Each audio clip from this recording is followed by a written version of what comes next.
Once upon a time I used to study economics in that building. I even learned something when I was not admiring the scenic views. One of the economists we studied was Robert Malthus, whose book, an essay on the principle of population, was published, first anonymously, in 1798. Anonymously, since it painted a grim picture for the future of mankind. Noting increasing population numbers, he observed that the number of mouths to feed would grow exponentially when times were good, as shown in the red graph. This is not really a surprising observation. Every living creature from bacteria onwards works according to that principle. Good times means more offspring, more of whom will survive, resulting in a bigger generation thereafter, and even more after that, as long as the good times last. He compared this observation to his own assumption that food production could increase only by a fixed amount, so arithmetically, over a certain period of time, as shown in the blue graph. Given these assumptions, he rightly concluded that mankind would sooner or later run out of food. People would go hungry again and die until a new, lower balance was achieved between the number of people alive and the amount of food they were able to produce. This observation has hence become known as the Malthusian trap in economics, meaning that an increase in agricultural output would simply be mopped up by more people, leaving the individual no better off than before. This essay was published when the world had a population of about 1 billion people. In a few years' time we will have 8 billion, so about 8 times as much. This catastrophic outcome has therefore not happened yet. So, have we escaped the Malthusian trap?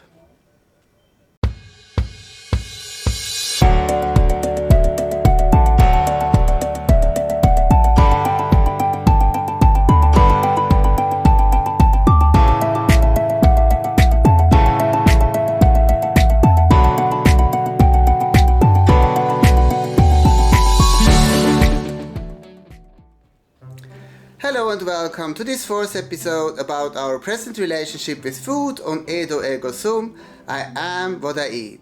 In the first three we were looking at how we have manipulated the plants and animals we eat with select breeding techniques to make them much more productive. While these productivity increases seem to run against ethical concerns, we cannot ignore the fact that these ethical concerns can only be voiced because we have enough to eat, despite our population having increased almost eightfold since Malthus first published his essay.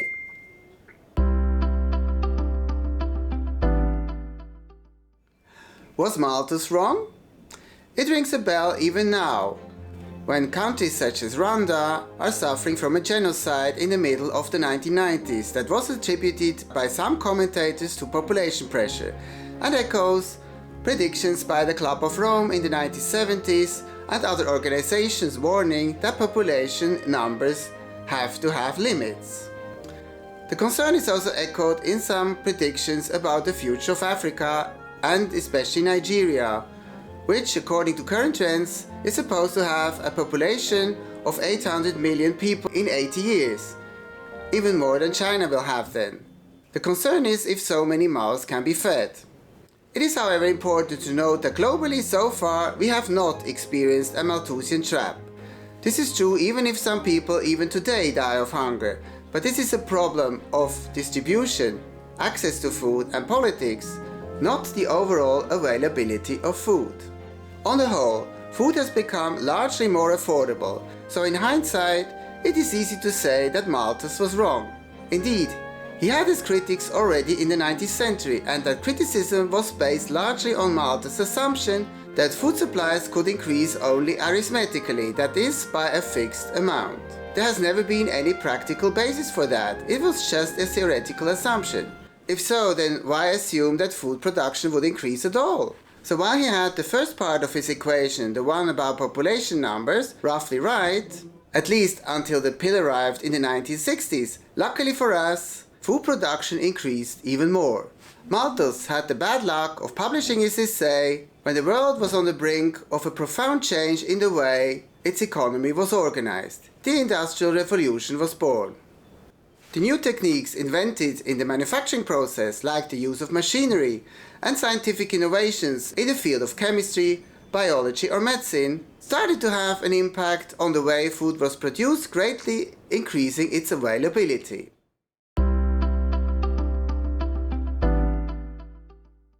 The Industrial Revolution was, however, far from the start of such a development. Productivity increases in food production happened way before it. It is a fair guess that pretty soon after the Neolithic people started to plant their first food, they noticed ending up with low returns if the same grain, fruit or vegetables was cultivated on the same plot of land year after year. This happens as doing so depletes the ground of nutrients. As animal husbandry followed the plantation of grains and vegetables pretty quickly, at least in the Middle East, it is a fair guess that the same people also noticed that their field got back their nutrients if they allowed some animals to rummage there. These two observations were combined to produce a sequence, whereas in one year crops were planted and in the other the fields were turned into pastures for the ground to recover their nutrients. This was standard agricultural practice in antiquity.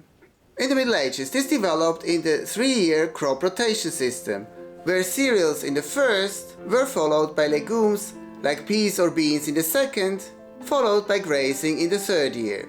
This did not only increase agricultural yields, as you now had 4 instead of 3 harvests in 6 years, the planting of legumes with nitrogen-fixing bacteria on their roots also ensured that the land got fertilized. These bacteria take the nitrogen out of the air and convert it into ammonia. Since nitrogen is one of the key elements a plant needs when it is turning carbon dioxide and water into sugar, increasing its availability greatly encourages a plant to grow. Animal or human urine, which consists of urea and ammonia molecules, both compounds that consist of nitrogen, has the same effect.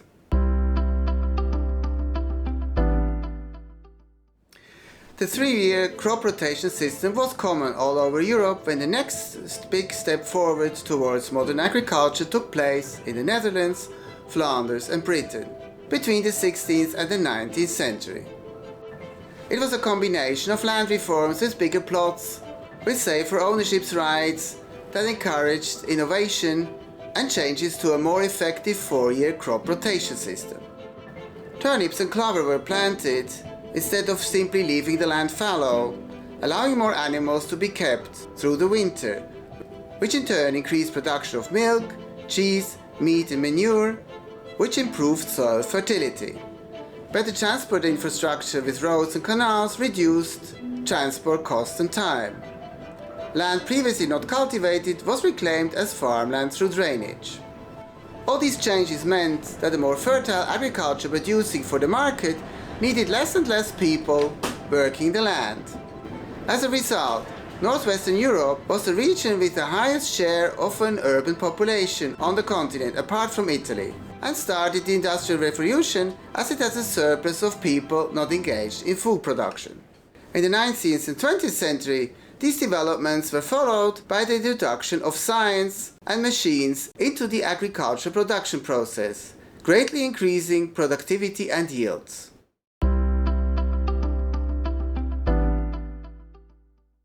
The higher performance per plant discussed in video 1 has of course translated into a bigger harvest for any given area. Look at this graph from our world in data from Britain, which shows how the long-term yields for wheat, barley and oats have changed over the centuries. Before the year 1500, so in the Middle Ages, Britain managed a wheat yield of about half a ton per hectare. It took 250 years, so until about the year 1750, to double that yield to 1. Then half the time again to double that number again to 2. Then another 100 years to double that number again to 4. And then a mere 50 years to come to our current yield of about 8 tons per hectare in Britain. That number is around 20 times as much as 500 years ago, if you include the fact that less of your current harvest has to be put aside for future sowing, since you get more grains out of each grain you put into the earth. How about the United States? With this example of Nebraska, where you get 88 grains out of each one you put into the earth. Even with that astronomical number by historical standards, its average yield of a bit more than 3 tons per hectare makes it the lowly 57th in the global ranking of the most efficient wheat producer. The yield of the current leader on that list, Ireland, is more than 3 times as big.